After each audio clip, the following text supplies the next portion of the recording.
B बता रहे हो, वॉटसन ने कहा है। अरे यार, राल्फ टायलर की बात है। किन्होंने कहा है? राल्फ टायलर ने कहा है। कोई बात नहीं, आगे बढ़ते हैं। औपचारिक शिक्षा या स्कूल प्रशिक्षण क्या बताता है?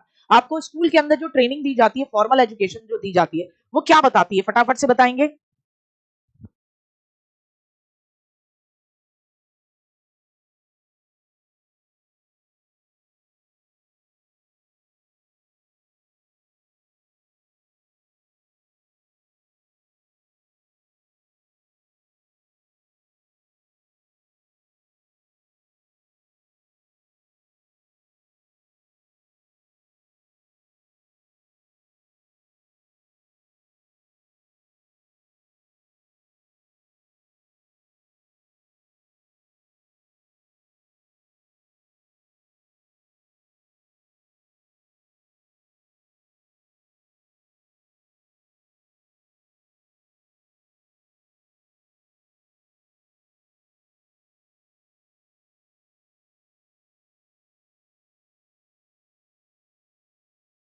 हाँ जी, बी ही होगा। Be strongly right now. अच्छा, औपचारिक शिक्षा या स्कूल प्रशिक्षण क्या बताता है? बच्चे का लर्नर प्रोग्राम ऑफ स्टडी, या प्लान्ड प्रोग्राम ऑफ स्टडी, या कलेक्टिव प्रोग्राम ऑफ स्टडी बताता है, या बेसिक प्रोग्राम ऑफ स्टडी बताता है? तो देखिए, औपचारिक शिक्षा जो होती है वो प्लान्ड होती है, क्योंकि वहां आपको पता है कि पेपर कब होना है, आपको प्रॉपर तरीके से पता है कि मूल्यांकन का दिन कौन सा होगा, मूल्यांकन कैसे होगा। मूल्यांकन भी फिक्स्ड है भैया आपका, है ना। टीएलएम कौन से आप यूज करोगे वो भी फिक्स्ड रहते हैं। पहले से ही आप हर चीज क्या कर लेते हो? प्लान कर लेते हो। प्री एक्टिव चरण में हम चीजों को क्या कर लेते हैं बेटा जी? प्लान कर लेते हैं। तो जाहिर सी बात है, तो फिर हमारा उत्तर क्या होगा? बी। मानव विकास का अध्ययन करने के लिए अनुवांशिक विधि का उपयोग किया जा सकता है। आप ह्यूमन डेवलपमेंट का स्टडी कर रहे हो, ह्यूमन डेवलपमेंट की स्टडी कर रहे हो, जैसे मैं आपकी स्टडी कर रही हूँ। जैसे सपोज करो पंकज अपने एक बच्चा है, इस गुड्डा का अपन स्टडी कर रहे हैं, पंकज की स्टडी कर रहे हैं। तो अगर अपन पंकज की स्टडी कर रहे हैं, तो पंकज की स्टडी करने के लिए सबसे बेस्ट तरीका कौन सा रहेगा? इसका जवाब आप देंगे। अगर अपन को पंकज की स्टडी करनी है, पंकज के बारे में अपन को जानना है, तो पंकज के लिए कौन सा तरीका बेस्ट रहेगा? तो अपन है ना, पंकज को क्षैतिज रूप से और लंबवत रूप से दोनों तरीके से जानेंगे, यानी हॉरिजॉन्टल और वर्टिकल। कि पंकज वर्टिकल क्या होता है बेटा जी? ये वर्टिकल है। ये क्या है बेटा जी? इसे कहोगे वर्टिकल। अपन देखेंगे पंकज जब 2 साल का था तो पंकज कैसा था, फिर 4 साल का था तो कैसा था, 5 साल का था तो फिर कैसा हुआ, 15 साल में कैसा हुआ, अभी 30 साल का हो गया पंकज तो कैसा है ना। तो अपन ये इसका वर्टिकल स्टडी करेंगे कि अलग अलग समय पर पंकज के बिहेवियर और चीजें कैसी थी। अब ये तो हो गया वर्टिकल यानी लंब रूप में। अब बात आती है हॉरिजॉन्टल। ये होता है हॉरिजॉन्टल। क्या होता है? हॉरिजॉन्टल। इसका मतलब क्या है? क्षैतिज। इसका मतलब क्या होता है? क्षैतिज यानी सेम स्थिति में, समरूप में। तो जब अपना पंकज 2 साल का था, जब अपना पंकज था 2 साल का, जब पंकज 2 साल का था, तो उस समय पर अपनी वर्षा भी 2 साल की थी, वर्षा भी अपनी 2 साल की थी।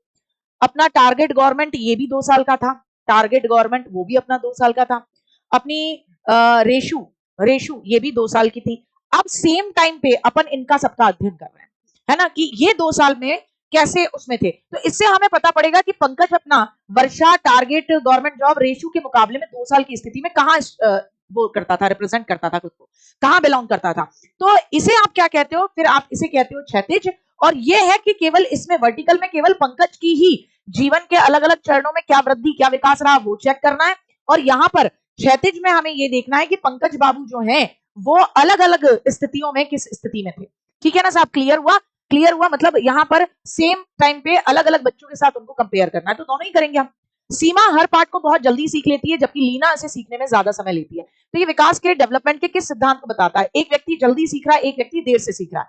कंटिन्यूएशन की बात हो रही है यहाँ पर, या जनरल से स्पेसिफिक की बात हो रही है यहाँ पर, या इंडिविजुअल डिफरेंसेस की बात हो रही है, या इंटर रिलेशनशिप की बात हो रही है? किसकी बात हो रही है? इंडिविजुअल डिफरेंसेस की। इसे आप कह सकते हो विकास की दर की विभिन्नता, है ना। विकास की दर की विभिन्नता, दर की क्या होती है? विभिन्नता होती है। विकास की दर की क्या होती है बेटा जी? विभिन्नता होती है। कोई जल्दी सीखता है, कोई देर से सीखता है, बिल्कुल इंडिविजुअल डिफरेंसेस रहता है। अच्छा, सामान्य से विशेष की ओर, ये मैंने आपको हमेशा बताया है, आज इसको दिमाग में बैठा दूं, ऐसी साइंस की एक नॉलेज देती हूँ कि आपके रोंगटे खड़े हो जाएंगे, आपके कान एकदम कबूतर जैसे हो जाएंगे। क्या आपको पता है इनिशियली, और ये सत्यापित बात है, आप अपने साइंस के टीचर से पूछ लीजिएगा, जब इनिशियली, पहले मुझे भी लगता था कि सेक्स जो है वो पहले ही डिफाइन हो जाता है बच्चे का, ऐसा मुझे लगता था कि सेक्स पहले ही डिफाइन हो जाता है, जैसे ही बच्चा पेट में आता है, गर्भ का निषेचन होता है, फर्टिलाइजेशन होता है, वो उसी समय डिफाइन हो जाता है एक्स एक्स और एक्स वाई क्या होगा। लेकिन ये मुझे बाद में पता पड़ा कि ये पूरे 1 महीने बाद कंफर्म होता है। हर लड़का जो यहाँ है वो भी सुन ले कि आप सब भी पहले 1 महीने तक जब मम्मी के पेट में थे तो no one can tell you कि आप लड़का हो या आप लड़की हो, क्योंकि कारण ये था आपके अंदर भी बाय डिफॉल्ट वही सारी चीजें थी जो लड़कियों में होती हैं। यानी आपके अंदर वो हार्मोन या वो मटेरियल नहीं बना था जो कि बॉयज के लिए, जो आपके अंदर बॉय वाले हार्मोन पैदा करता है जिससे चलते आपके टेस्टिकल्स बनते हैं और अन्य चीजें बनती हैं। तो ये default specific general, specific to general नहीं बेटा, general to specific, general to specific. तो ये विकास का नियम है कि आप हम सब बाय डिफॉल्ट, भगवान जी के यहां से जो जेंडर बाय डिफॉल्ट है वो है कौन सा, फीमेल जेंडर। 1 महीने के बाद आपके अंदर वो चीजें डेवलप होने लगती हैं जो टेस्टिकल्स बनाएंगी, अन्य चीजें बनाएंगी, जिससे आप विशेष की तरफ यानी एक्स वाई की तरफ मूव करोगे। तो ये हमेशा याद रखना कि जब हम 1 महीने तक के थे तो लड़के भी लड़कियां ही थे। ठीक साहब, तो ऑलवेज रिमेंबर दिस। ठीक है पिंकू, ठीक है गुड़िया, पिंकू गुड़िया समझ गई इस बात को? ठीक, पिंकू गुड़िया समझ गई है, बहुत राजी राजी कह रही है कि जी जी जी, बिल्कुल बिल्कुल, मैं बहुत जोर से समझी हूँ। पिंकू गुड़िया के लिए ताली बजाएंगे सभी। पिंकू गुड़िया बहुत अच्छे से समझ गई है, एकदम दांत निपोर के कह रही थी बहुत अच्छे से जनरल में, फिर स्पेसिफिक हुए। हे इसमें हंसने वाली क्या बात हो गई यार, ये तो एक बहुत जेन्युइन बात बताई है, साइंटिफिक बात है। आ जाओ।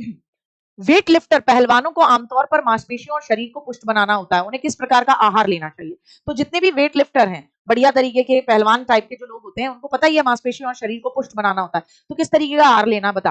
प्रोटीन, कार्ब्स, वसा, विटामिन क्या लेना है इनको बहुत प्रॉपर तरीके से, क्योंकि इनको क्या करना है, मांसपेशियों और शरीर को पुष्ट बनाना है। तो क्या लेना है, प्रोटीन लेना है, कार्ब्स लेने, क्या लेने, कुछ बता रहे हैं प्रोटीन, कुछ बता रहे हैं कार्ब्स, कुछ बता रहे हैं वसा ले ले, वसा वसा ले ले, ऊपर ही ऊपर इतनी मोटी चर्बी चढ़ा ले कि कोई घूसा मारे तो वो उस वसा में ही चिपका रह जाए, है बेटा, कि अगर कोई घूसा मारने की गलती कर भी दे तो वो उस वसा के अंदर ही वो रह जाए, मतलब उसके गुदगुदे पेट के अंदर ही वो घूसा फंस के रह जाए, इतना मांस है, इतना मांस का लूथड़। अरे बेटा प्रोटीन की जरूरत होती है, मसल्स एक्सरसाइज में पहलवानी में टूटती हैं, तो वो मसल्स टूटेंगी बनेंगी भी, ठीक है ना। किसकी आवश्यकता होती है, प्रोटीन की आवश्यकता होती है। कार्ब्स तुम सूमो पहलवान से क्यों मैच कर लेते हो भाई, मैं वेट लिफ्टर पहलवान की बात कर रही थी, तुम उसको सूमो पहलवान की वसा खाए कि घूसा मारे तो वो एकदम थुलथुले पेट में ही उसके क्या हो जाए और घुसा रह जाओ। आ जाओ। चाइल्ड डेवलपमेंट का कौन सा क्षेत्र बच्चों के व्यक्तित्व के भावात्मक घटक से संबंधित है, जैसे कि व्यक्तियों, वस्तुओं, आसपास, ये आप बता ही चुके हो। इमोशनल डेवलपमेंट है, गलती से क्वेश्चन रिपीट हो गया, ये भी यहाँ पे गलती से ही रिपीट हो गया। अरे यार ये तो 2-3 तो भैया ने गलत ही रिपीट कर दिए।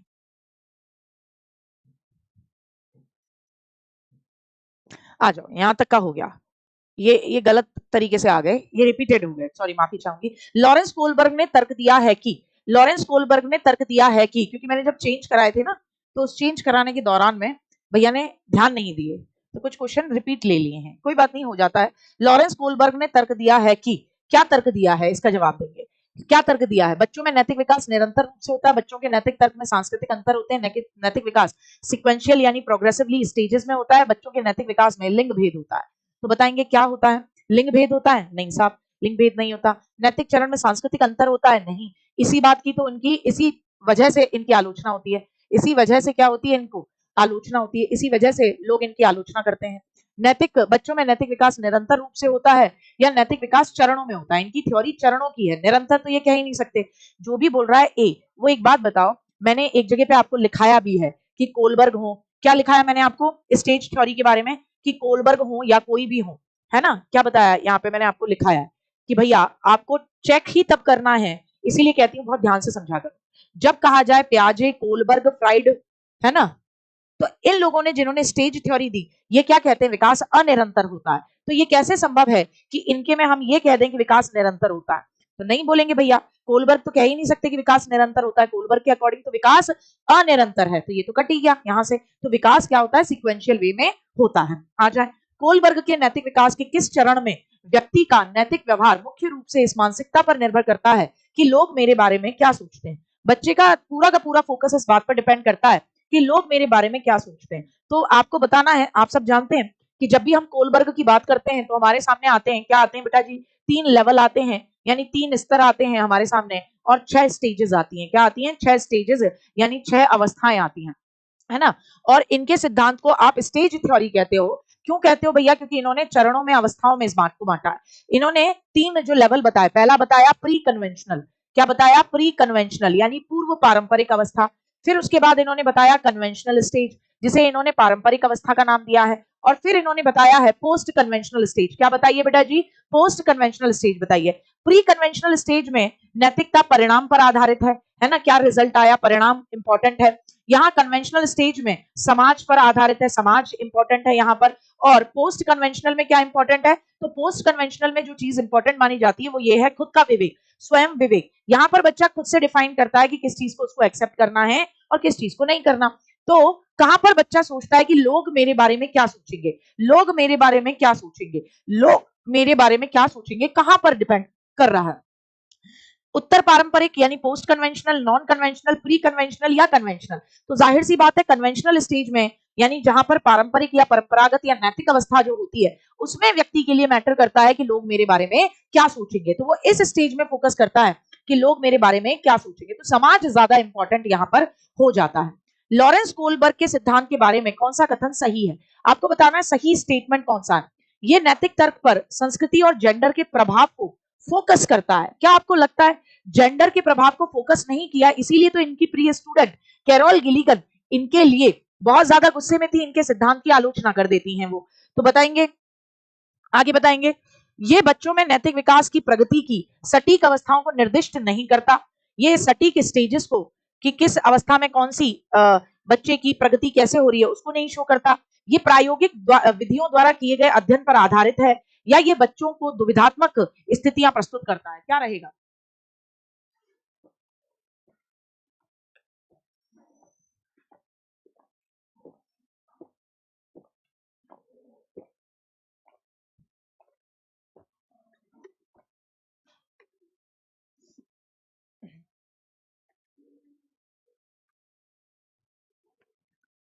सबका डी बिल्कुल सही है।